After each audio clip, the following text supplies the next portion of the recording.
we're now seeing time not so much in terms of this chronological sequence of days that follows one after the other, beginning with the first day. We're seeing now time in a completely different way, as a mystery, as a personal mystery of the love of the Theotokos for God and of God for the Theotokos.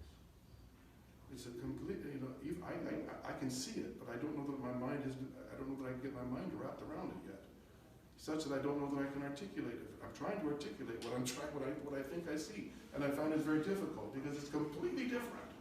Completely different. It's like the old ways of thinking have to be put to death. We have to renounce them, and then allow a new way of thinking to rise from the baptismal waters. And who, what we say at the Theotokos, it's a verse that is said at the entrance of her entrance into the temple, on November 21st. I don't remember exactly how it goes, but the verse recounts how she is placed by Joachim and Anna in the arms of Simeon. I think it's the same Simeon, is it not, who receives Christ? I don't remember. And Simeon says, behold, something like, behold the child of God, the daughter of the king. Everything about you is, in the word in Greek, is paradoxical. Everything about you is paradoxical. And everything, because you don't fit the ordinary understanding of how nature moves and works. You don't exist according to the laws of nature. You exist according to God, the mystery of God. The manner of your growing is paradoxical. The manner of your birth is paradoxical. Or even is contrary. It's contrary to the way that we normally think. And then there's another verse of the Theotokos that says, I can't remember if this is at her entrance or if this is at Christmas, but it says, 3 years, it must be at her entrance, 3 years old in the flesh, but in the spirit, very ancient. Something like that.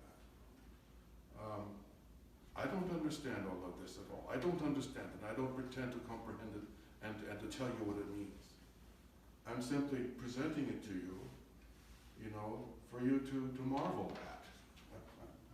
at. And hopefully even to help shatter your mind, break your mind. Throw this at you, and like throwing a stone at a glass. I'm throwing this at your brain, and I'm hoping to shatter your brain, so that you have to start thinking in a new way. This is a huge mystery. The creation is not impersonal. The creation is personal. The creation is a mystery of God in the Theotokos in God. She's the Holy of Holies. Her womb is the Holy of Holies. And who is in the Holy of Holies of her womb? Who? The Word. The Word of God. You look at this, and then you go back to what it says in Genesis and John chapter 1. In the beginning.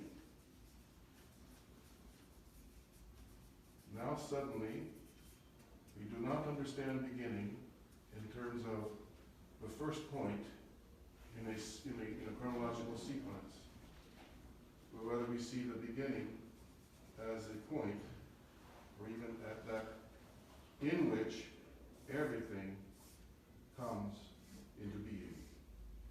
And now we see that the beginning is the Theotokos. In the beginning, in the Theotokos, in the mystery of the Theotokos, because the Theotokos isn't born yet. In the mystery of the Theotokos, whatever that means, God created the heavens and the earth. This is just one meaning to the beginning in which God creates the heavens and the earth. We were talking last Sunday. The beginning could also be the cave of Bethlehem. It could also be the Jordan River. It could be the tomb of Christ.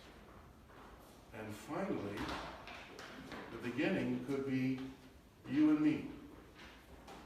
It could be our own heart, the mystery of our heart, which, as it says in Jeremiah, Your heart is your real, it's the man, and your heart is deep beyond all things. You cannot comprehend the mystery of your heart. Your heart is deep beyond everything. It's deep beyond your thoughts, deep beyond your body.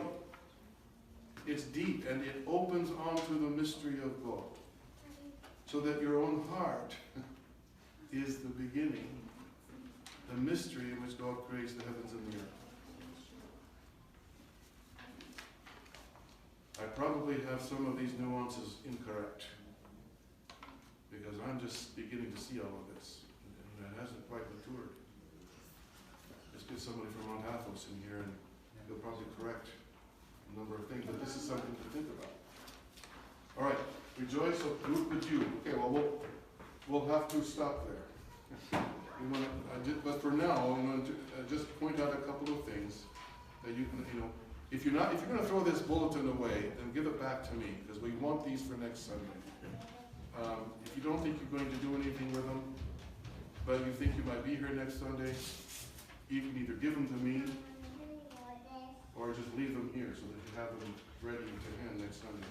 But notice what it says. Pure maiden, thou most fruitful garden, you shone forth from the root of Jesse, the tree of life.